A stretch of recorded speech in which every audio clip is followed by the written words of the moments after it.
احلى دوناتس وخش لي بالمقادير. شجع منتج بيتك يا ابو عمو، وحيا فاخر من الاخر زي ما انتم شايفين كده. عظمه من عظمه. اول حاجه نخش بالمواعين ابو عمو. دي مش مواعين، دي اللي مواعين. في البدايه ندعي لامواتنا بالرحمه وربنا ينصر اخواتنا في فلسطين. بص يا ابو عمو، هننزل في المعون بتاعنا بكيلو دقيق، او لو انت هتعاير بالكوبايات هيبقى 6 كوبايات، تمام؟ والكوبايه اللي تبدا بيها تعاير بيها الكل. خلصانه يا ابو عمو؟ خلصانه يا زميلي. هننزل عليهم معلقه خميره، وهننزل بمعلقه كبيره من البيكنج باودر. دي كبيره، انا قلت صغيره.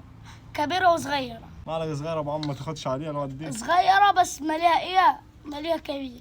هننزل عليهم برشه ملح. هننزل بعلبتين زبادي يا ابو عمو. وبص يا ابو عمو، هنعمل لكم احلى طريقه للدونات المصري الصعيدي عشان تقطعوا اي منتجات بتدعم الاحتلال. انتوا عارفين طبعا قصدي عليها، زي دانكن دوناتس احنا الحاجات دي طبعا ما نعرفوهاش ولا سمعناش عنها، بس هنعمل لكم البديل ليها يا ابو عمو. هننزل بعلبتين زبادي يا ابو عمو. وشجع منتج بلدك يا ابو عمو. شجع منتج بلدك يا ابو عمو. كثير. ما تطقش عليهم. وانا هنزل البيض. بص هم المفروض بيضتين، بس عشان انا البيض اللي عندي شبي بيض جبنه هنزل الثلاثه بس. وننزل بص بالفانيليا يا ابو عمو. قبل ما تعمل حاجه لازم تعملها زي كده عشان كله ينزل تحت. المرار الطافح اللي انا فيه، المرار الطافح اللي انا فيه منك يا محمد. وكده ابو عمو نسمي بسم الله ونعجنوه. وبعد ما عيناهم كده يا ابو عمو وهننزل عليهم بكوبايه لبن مدوبين فيهم 3 معالق سكر، وهننزل عليهم برضو بكوبايه سمنه او زبده، تمام؟ المتوفر عندك. وكده نسمي بسم الله ونعجنهم يا ابو عمو. ابو عمو هتبقى تعجن فيها لغايه ما تبقى بالقوام دي وبالشكل ده. وكده يا ابو عمو هنسيبوها لحد لما تخمر من نص ساعه لساعه. ومن ما العجين تخمر يا ابو عمو هنجهز الشوكولاته. هننزل بكزرونه على النار كده هوا، بس احنا طافيين النار. وهننزل عليهم كوبايتين لبن، هننزل عليهم معلقتين نشا، وهننزل عليهم معلقتين سكر، ونقلبهم دول على البارد يا ابو عمو. وننزل عليهم باي نوع من شوكولاته المطبخ يا ابو عمو، ونولع عليهم نار هادي مع تقليب مستمر. هننزل ابو عمو عليهم معلقتين كاكاو، وهنقلبه تقليب مستمر. هتقعد تقلب فيهم ابو عمو لحد لما القوام بتاعهم يتقل يبقى بالشكل كده. كده منظم متسولي كده يا ابو عمو. الشوكولاته بتاعتنا جاهزه. وادي العجينه يا ابو عمو بعد ما خمرت. بص بعد هندوها عجنه تاني كده اهو. وكده يا ابو عمو نجيب النشابه بتاعتنا، مع النشابه دي حاجه من التراث، ونسمي بسم الله ونفردوها.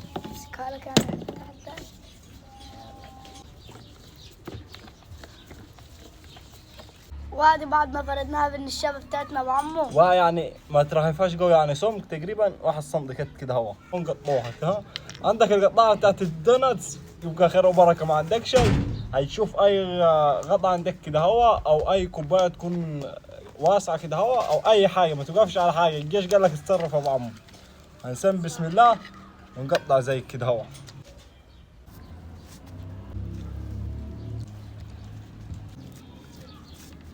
واو يا ابو عمو تتصرف زي كده هو. هيا فخر من الاخر يا ابو عمو. كده هو تعمل زي كده. وبعد ما عملناهم بالشكل ده يا ابو عمو هتجيب غطايه قزازه وكله متخرمهم في النص. ايش قال لك اتصرف يا ابو عمو؟ يعني اتصرف. ما تقفش على اي حاجه، ما تقولش انا ما عنديش امكانيات فما اعمل شيء. لا يا باشا اعمل بالمتوفر عندك. ابو عمو هتقطع ورق زبده وبالشكل ده يا ابو عمو. كده هنسيبهم منهم ما يخمروا تاني، وبعدين نقليهم في الزيت. كده نجيبوا دجاج الغراب بتاعنا يا ابو عمو، وننزل عليه بالطاسه يا ابو عمو. ننزل بالزيت يا ابو عمو، زيت غزير. خلوا امك تطير وراك من البيت. زيت الزيت كامله 65 جنيه. نسيت اقول لكم النار تبقى عليها في البدايه، وبعدين النار تبقى واطيه. احلى دونت يا ابو عمو هتاكلوه منين النهارده. ويا ابو عمو يعني حاجه فخر من الاخر. حاجه فاخر. شجع منتج بلدك وشجع منتج بيتك. وكده نسمي بالله وندوق يا ابو عمو.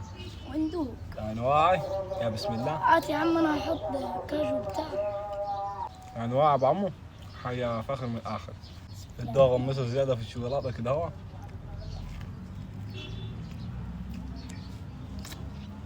جامد.